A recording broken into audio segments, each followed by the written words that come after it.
सरफरोशी की तमन्ना अब हमारे दिल में है, देखना है जोर कितना बालों का दिल में है।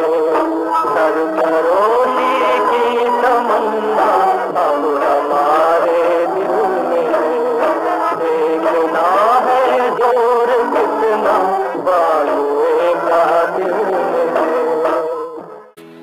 रीजन ये है, कंफर्टेबल जो लोग हैं प्लीज ना देखें। छोटे और कमजोर दिल वालों के लिए मैं बात ही नहीं करता हूं। See generally now youngsters, youth और anybody in this country, specially Bharat में बड़ी शिकायतें आई हैं कि यार हमें ये नहीं मिल रहा, वो नहीं मिल रहा, हमारे पास कंफर्टेबल लाइफ नहीं है। What do you know about the problems? The guys those who face the highest trouble and the biggest problems of this country, the least paid by the government, but has the biggest pride to be called the soldiers of this country and soldiers of Indian armed forces. मैं उन सिपाहियों की बात कर रहा हूं। Example, जब ये वीडियो देख रहे हो ना, तब हजारों लोग वहां सियाचिन ग्लेशियर में, शायद आधों को तो नक्शा भी नहीं पता होगा, सैन फ्रांसिस्को ऐसा बता देते हैं मैप पे आजकल बच्चे। You can not live without the chatting और व्हाट्सएप और फेसबुक मैसेजिंग और texting for half an hour और 1 आवर। मैं उन सिपाहियों की बात कर रहा हूं जो ग्लेशियर में रहते हैं। 8G 10G 4G 8G सब इधर चलता है दोस्त, वहां कोई जी नहीं होता है।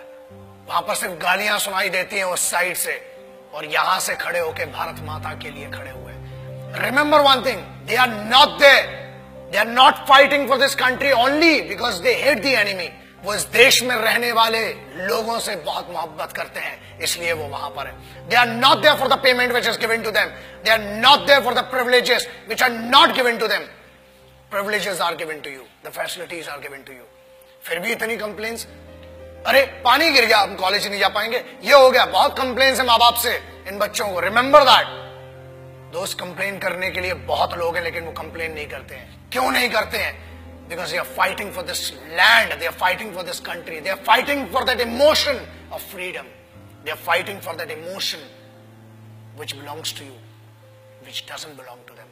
वो एक sense of responsibility, एक sense of security आपको देने के लिए वो रात भर खून में खड़े हुए हैं। आप बात करते हो -50 जनरल टेम्परेचर है सियाचिन ग्लेशियर का, -50 जनरल। जब आप ये वीडियो देख रहे हैं, हजारों सिपाही आज भी अपने खून को सुखाकर वहां पर लड़ रहे हैं। They cock up their rifles, they write their last letters to their families, और उसके बाद एक दूसरे की नजरों में इसलिए देखते हैं कि मेरे यार ये नहीं पता कि कल मैं तेरे साथ बैठकर खाना खा पाऊंगा कि नहीं। बोलना तो बहुत दूर की बात सोचिए, आप सोच भी नहीं सकते किन कंडीशंस में वहां पर। And remember one thing, I'm not talking about the highest battleground of the country.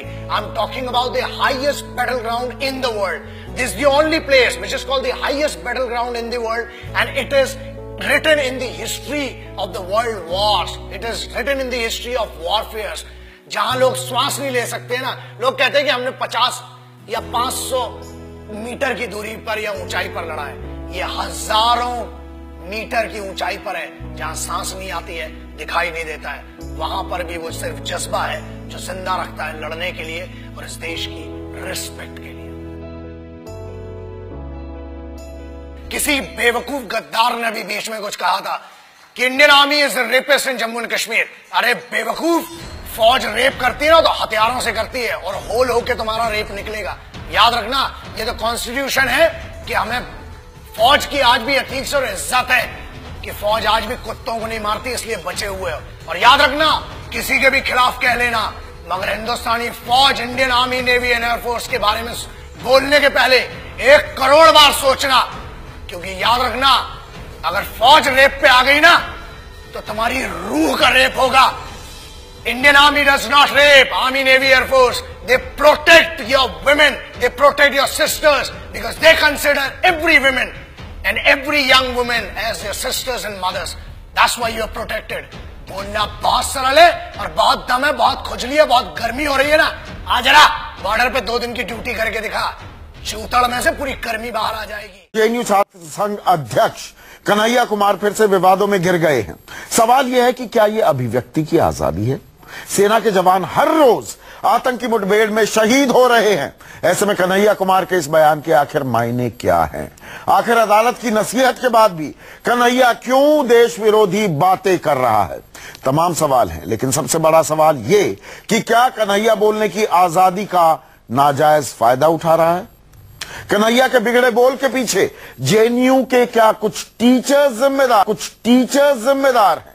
और सेना पर रेप का आरोप लगाने वाले कन्हैया पर सब चुप क्यों हैं? राजनीतिक जमात खामोश क्यों है? ये तमाम